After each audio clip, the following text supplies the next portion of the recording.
Hi, my name is Megan Crone, and I am an academic writing coach and editor.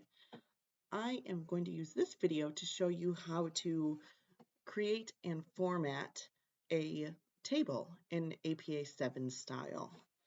So, what I want to point out first is that for all tables and figures, you need to mention them in your text. So, what I'm going to do first to make sure I don't forget to do that is add in where it's most relevant. See table 1. You could also mention it within a sentence, but what's really common is just to say uh, see table, whatever number you're on, in the text. Tables in APA 7 are usually numbered in numerical order in the order they appear. It's even fine to do that if you have different chapters. You don't have to do 1.1, 1.2. You can do that as long as the numbering is consistent throughout the document. I like to just do numbers consecutively throughout the whole document because it makes it easier, especially once you get into more complicated formatting, like putting in automatic labels for your tables and figures, which I'll cover in another video. For this one, I'm just going to do the one table. So I just want to add in one table right here. In APA 7, you're going to place your tables and figures immediately after the paragraph where they're mentioned. So you're not going to do it partway through. So if I had put C table 1 right here, I'm not going to stick that table right in the middle of the paragraph. I'm going to put it at the end of the paragraph. If your table will not fit all in one page, you can put it on the next page because it's best to have your table all on one page. So for this one, I'm going to start with the table number, and then the table needs a title.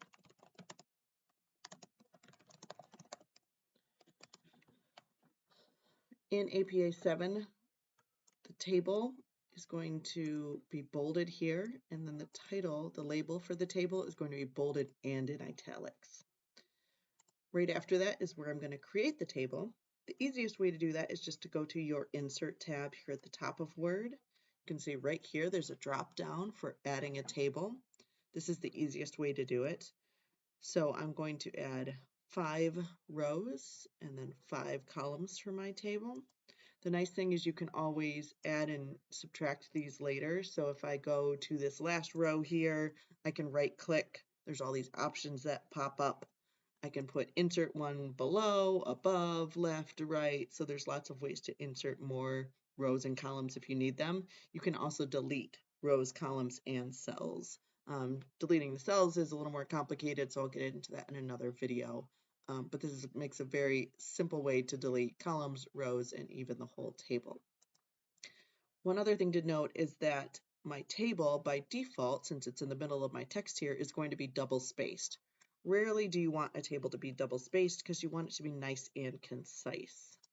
So what I'm going to do is go to single spacing here. The other way to do that even quicker is using this little button here, which I could just switch to single space. The reason I like to go to paragraph is because then you can see if somehow they're snuck in a before or after spacing. Those should be set to 0. So now I'm ready to fill in my table. I wanted to note that tables in APA 7, you only really want to use them when you can display a lot of information very concisely within the table instead of describing it in the narrative. However, all tables in APA 7 you should be able to remove them from the text and still understand the whole text. So they can't contain any vital information that isn't contained in the text. It's really kind of supplemental information or a different way of displaying the information that's much easier to read. So for example, numbers are often in tables, especially once you get into statistical analyses, because they're much easier to see in a table, but you can still describe and understand the meaning by saying something as statistical significance. You don't have to give the exact numbers for those to write about them. So the table just gives the supplemental information of the exact numbers. So for this one, I'm just doing some made up information that fits my made up study. I'm going to use these various worlds. Generally in tables, this last line is used for a total. So I'm adding in my gathering places. So we've got pubs and restaurants and shops I'm spelling it that way since it's spelled that way a lot in fantasy worlds. And just creepy spots. Oh, spots. All right, so then I'm going to fill in my numbers. Please note these numbers are not accurate to these worlds or these books or these series. I am just doing these for an example for this paper. All right, so I've got all my information here. However, you can see none of this is formatted quite correctly for APA 7. So what I'm going to do first is format this table. The easiest way to do that is to highlight the whole thing and then use these little boxes here, the border boxes. What I like to do is remove all the borders. Then I'm going to add in the borders that are required for APA style. So I'm going to add one in the top, one on the bottom, and then I'm going to highlight the row that's full of the labels for the columns. Please note this row is required, so you have to have your columns and your rows labeled in APA 7. So now this would work perfectly fine. The only thing that I'm missing is that table 1 here is hanging out on the previous page. To change that, I can highlight it, go to paragraph, and go to keep with next, and that will pull it there. There's some more advanced formatting you can do once you get into the references and you want to create automatic labels and tags for your tables and figures, but I'm not going to show that in this video. So this would work totally fine, but I wanted to note some things that you can do with your tables in APA 7. So for example, let's just say that this label right here were much longer. And I've got all this space, so there's no reason to double up on these lines. So what I can do is pull that over so that it's taking up less space again. However, now my columns are not equally distributed. That's not a rule in APA 7, but it just looks a lot nicer when things are lined up nicely. So the nice thing in Word is that there are ways to do this automatically, so you don't have to sit here and try to find that little symbol and then try to eyeball it and see if that works right.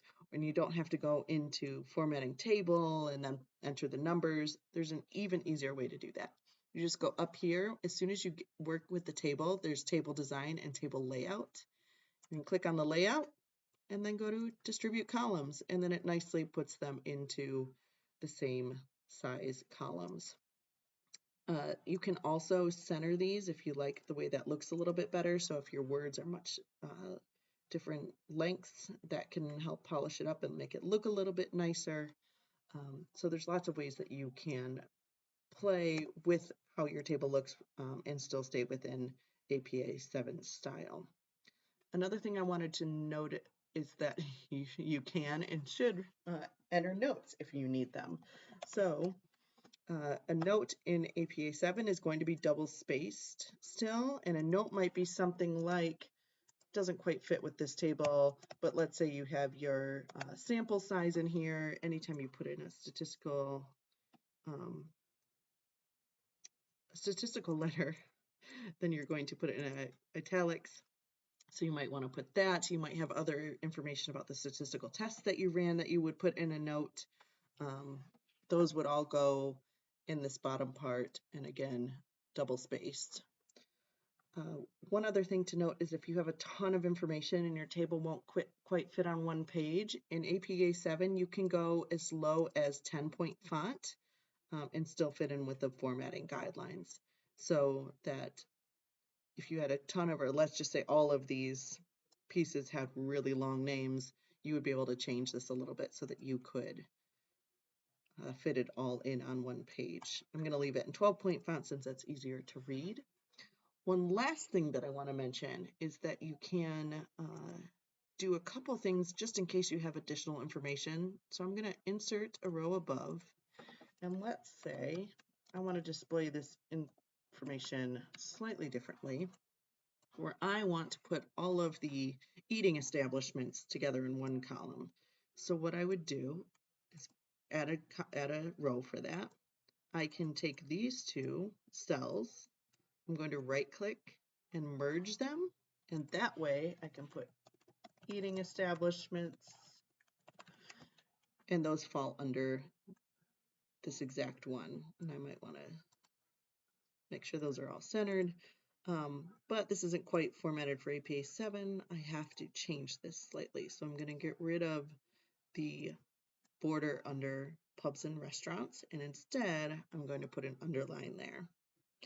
So this would be a weird case where you would do that. This happens more often when you have a whole bunch of different statistical tests. So let's say you have your N, you have your percentage, or that could be your mean. Again, we want to make sure this is italicized, so that you could have your different categories under your columns, but then have different statistical tests for each of those columns as well, and that it's easy to see which ones fall under which others.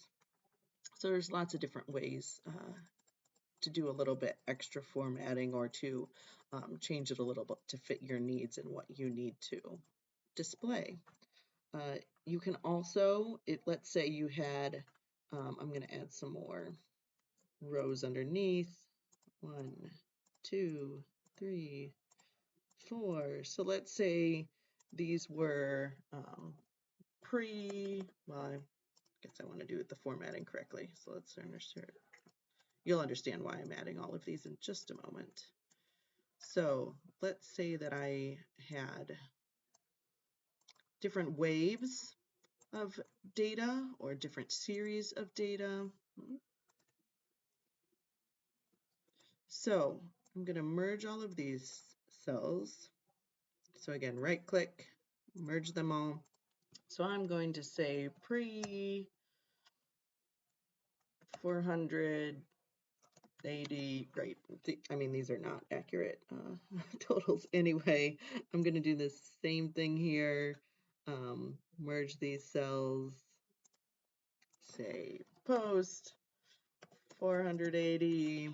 So this could also be wave one, wave two, just like I did with before with my eating establishments example. I'm going to underline these so it's clear that they're not part of the data, they're extra labels. I'm now going to take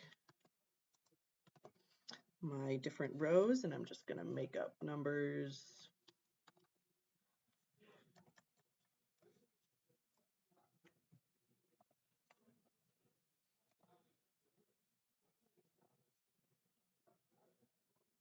I don't know, I'm making it harder on myself by adding things up. So this works, but it doesn't quite make things stand out as much because the total might be important. So in this case, if you have different totals,